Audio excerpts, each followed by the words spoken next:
Boro Fan TV. We've got AJ with us. AJ, beating Rotherham 2-1. Yeah. Thoughts on this game, should we say? We'll start with that. Yeah, thoughts on today's game. We thought we were poor first 15-20 minutes until we got the goal, got the penalty. Nice bit of link-up play between Fletcher and Sambalonga. Was it a penalty? Well, from my angle, I looked it. But at the end of the day, fantastically put away from Sambalonga.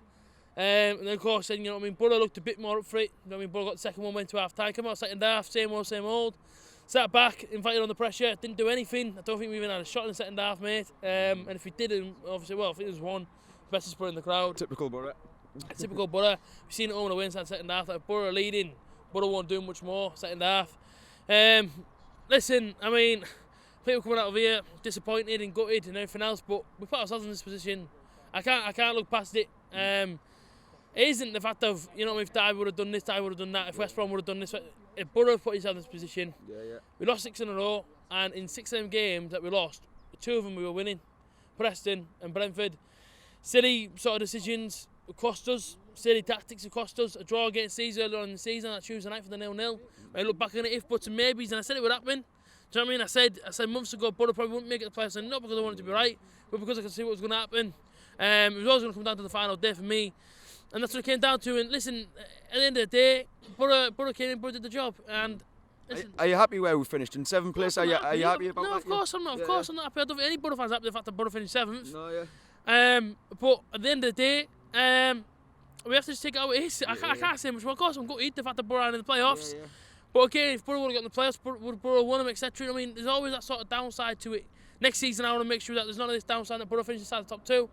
But we're good enough this season? Obviously not, because Boro finished 7th. But listen, in August we were flying, and that's where the best football we've seen all season long. Today, again, it wasn't exactly fantastic. Do you know what I mean? We didn't exactly blow them out the water at Rotherham. If they would have had 3 or 4 better players, probably would have done us over. Let's be real. But, you know what I mean, the most important thing is that Boro won the final game, that we did our job. You know what I mean? They can send us away happy with the fact that we won the game. Of course, we're not happy in one respect that, you know what I mean, Derby finished 6th, but listen, like, we can't help what happened at the Derby game. We couldn't affect it. At 1-1, we all thought maybe, but listen, as soon as they get the second one, as soon as they score the penalty, it's all over, isn't it? We've got to roll on to next season now, AJ. What would you like to see change in the club for next season? What would you say needs to change now? A lot of people are still Pulis out, aren't they? Pulis in.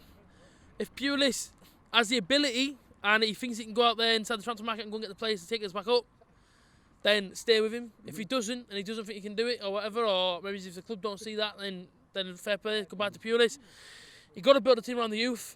We've got to start seeing more Tavernier.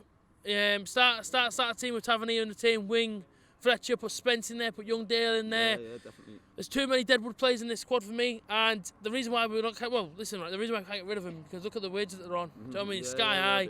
These players got brought in, mate, on Premier League wages inside the Championship team. And again, you know, we look at the club and we say, listen, you know, we didn't have to bring them in on such big contracts, but it is what it is.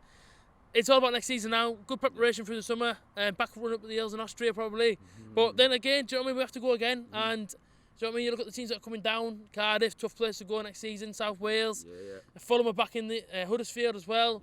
And then of course, you know what I mean, you look at the teams inside the top 6. Whoever wins the playoffs, and then obviously you know what I mean, teams that are left. But the most important thing to do for us now is all stay positive. Do you know what I mean? It is what it is. We finished 7th. Listen, there's no way we could change it. Do you know what I mean? We couldn't change as fans what was going to happen today. And then players could only do whatever they got told to go and do. We come with true support there. Listen, we showed up with it. 2,000 Boro fans there, sold out the away end. And at the end of the day, we came in. Do you know what I mean? We did our job, and that's all I'm proud of the boys for today. Is the fact that we came in. Do you know what I mean? We got, you know, we concentrated on our job, got the 3 points. Back to Teesside now. Yeah, of course we're good that the season's finished on such a sort of flatness, but at the end of the day, a couple of more months, go pre-season and battle for it again. Back up for it again. Yeah, absolutely. Thank you for coming on Boro Fan TV. Everywhere we go, everyone will know, we're Middlesbrough.